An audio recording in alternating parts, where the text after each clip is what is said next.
A long time ago, in a big and beautiful village called Ndera, there was a good and wise king named Mandali. He was 56 years old. Everyone loved him because he always made fair decisions and cared about his people. No one in the village ever went hungry, and peace was everywhere. King Mandali had 12 children, and all of them were smart and respectful. Except for his oldest children, the twins, Zula and Zena, who were both 17 years old. They were very beautiful, but they were also very rude and foolish. They never listened to anyone and always made trouble. The people in the village were tired of their bad behavior. Mothers would say, "I hope my daughter doesn't become like Zula or Zena," and fathers would sigh when they saw them. But the twins didn't care.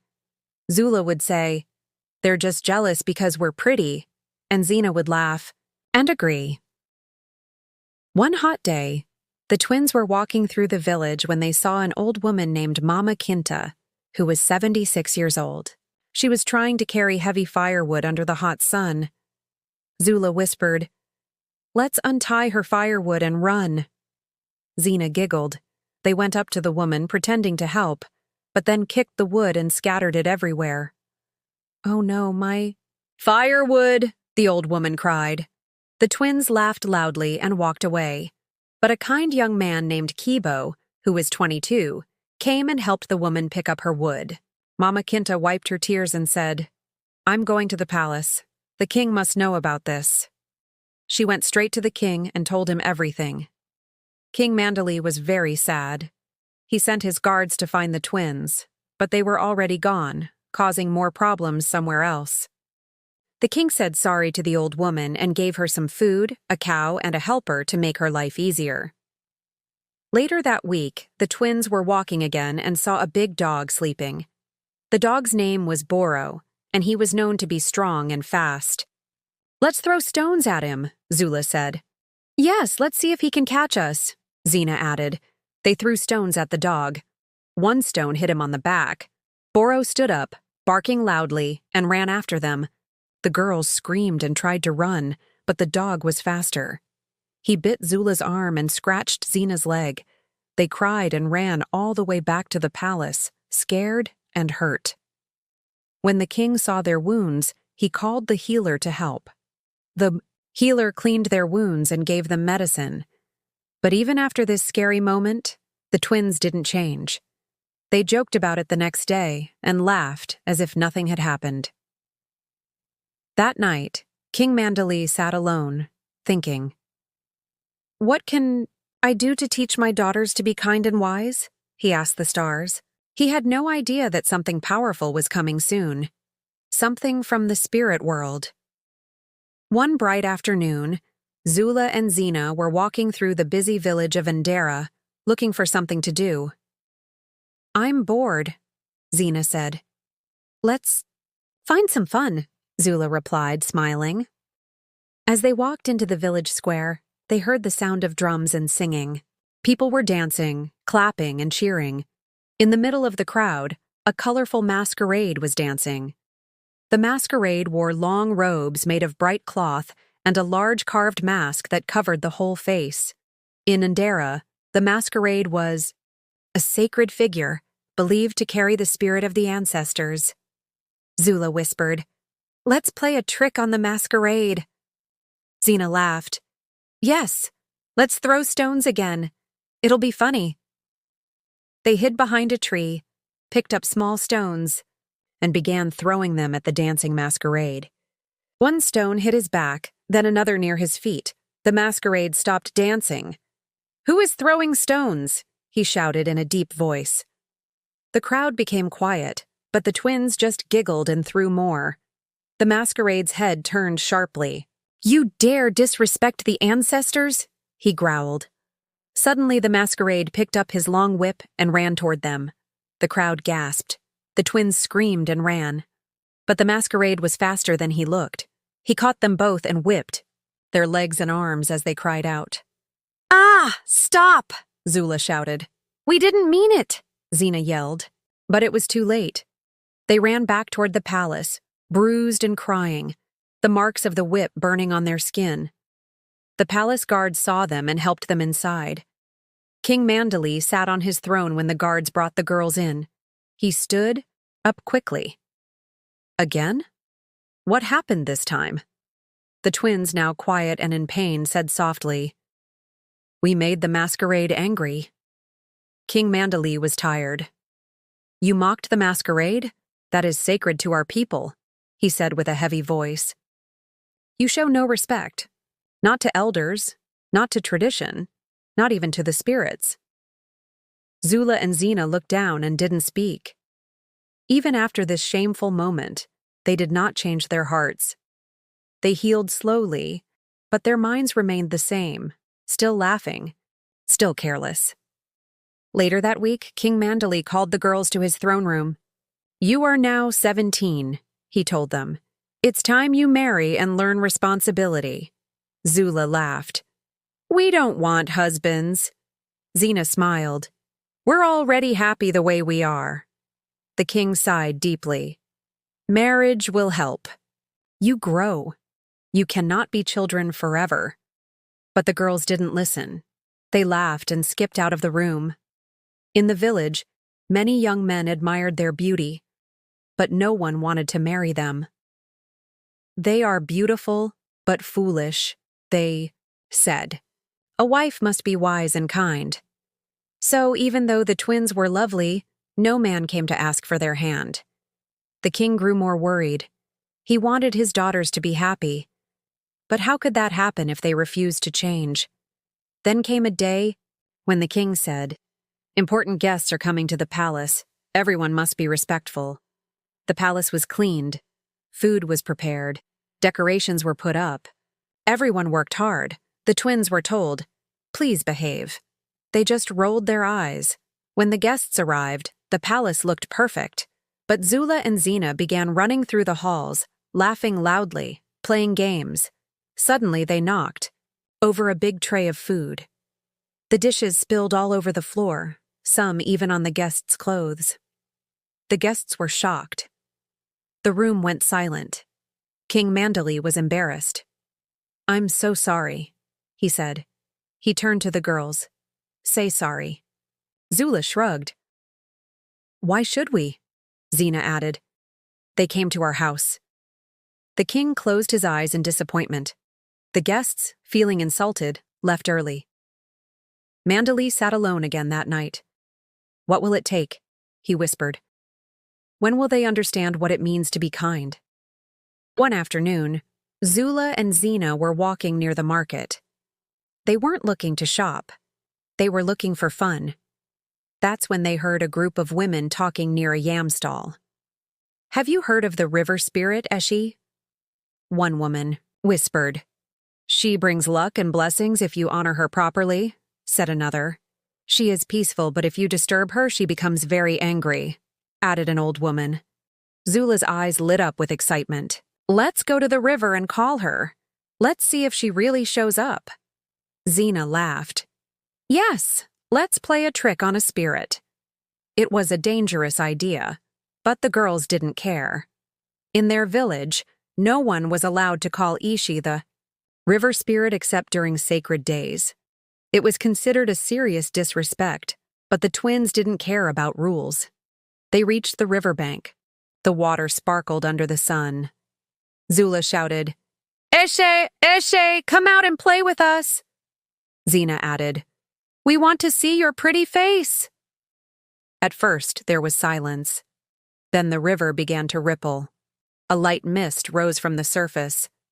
Out of the water came a tall, glowing figure. Her skin shimmered like moonlight. Her dress flowed like waves.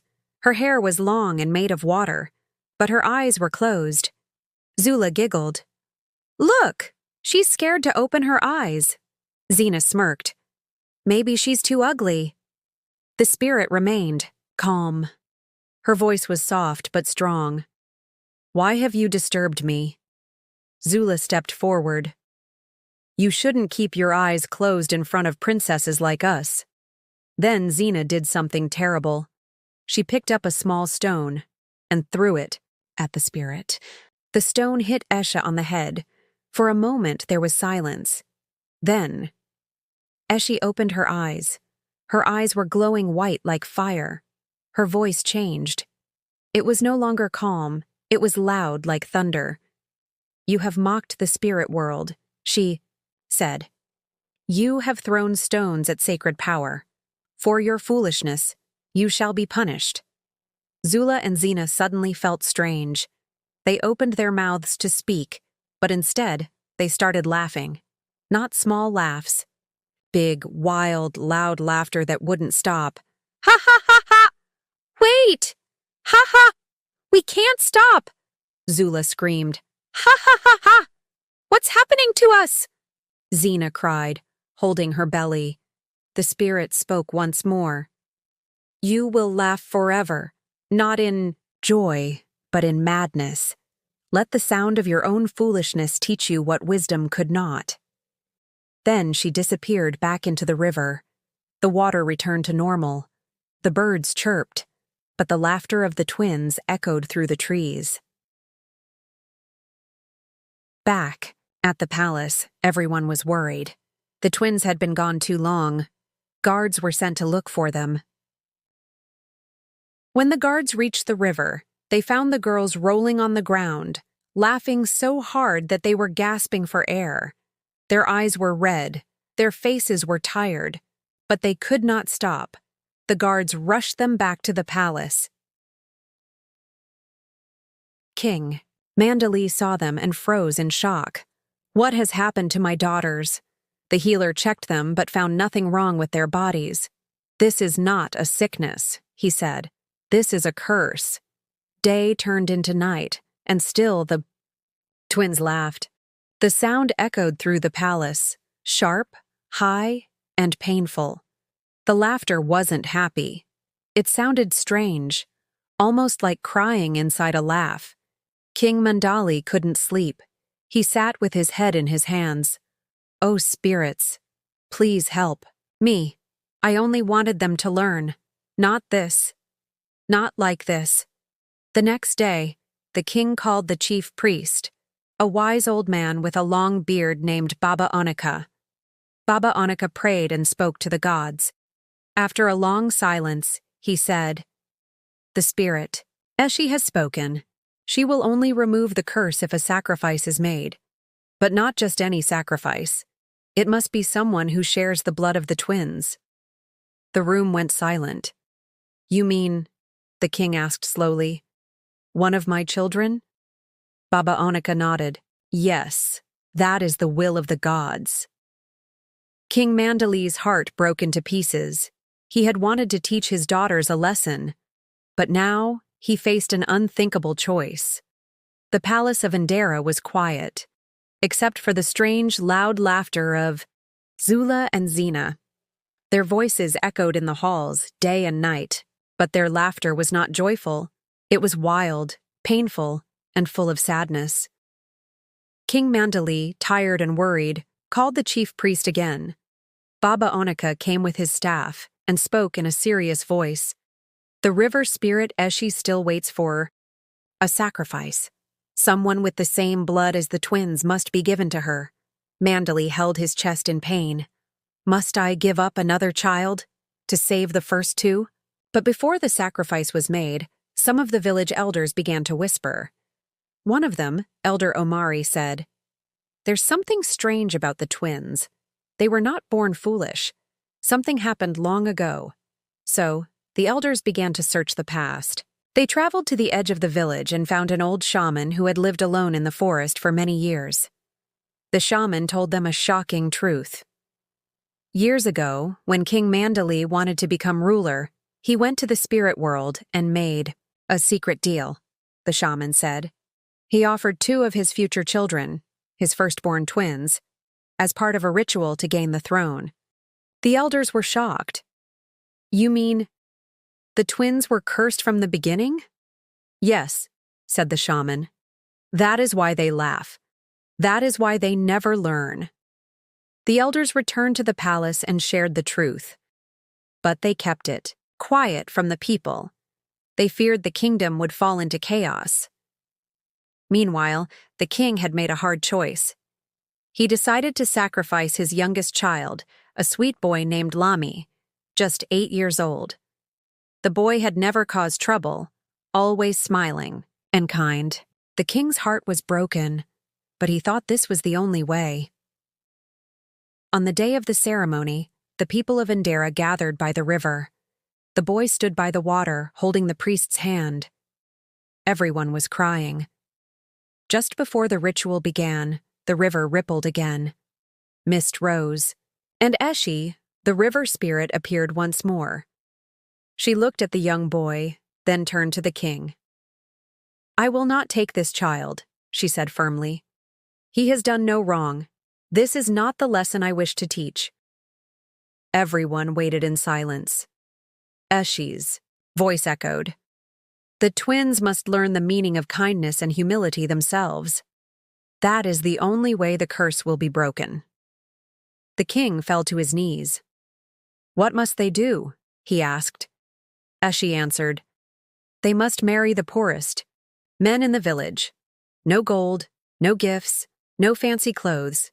They must live simple lives and feel the weight of their actions. Only then will their laughter stop." The people were shocked, but the king agreed. Zula and Zena, still laughing but now exhausted, were brought to 2 poor but kind-hearted men, Dabo and Temi, who lived in small huts and worked in the fields. The spirit said, "Dress them in plain cloth. Let them live like the people they once mocked." As soon as the wedding ceremony was over, the twins' laughter suddenly stopped. For the first time, in many weeks there was silence. Then, tears. Real tears. Zula fell to her knees and cried. "I'm sorry, father," she said. Zena hugged her father.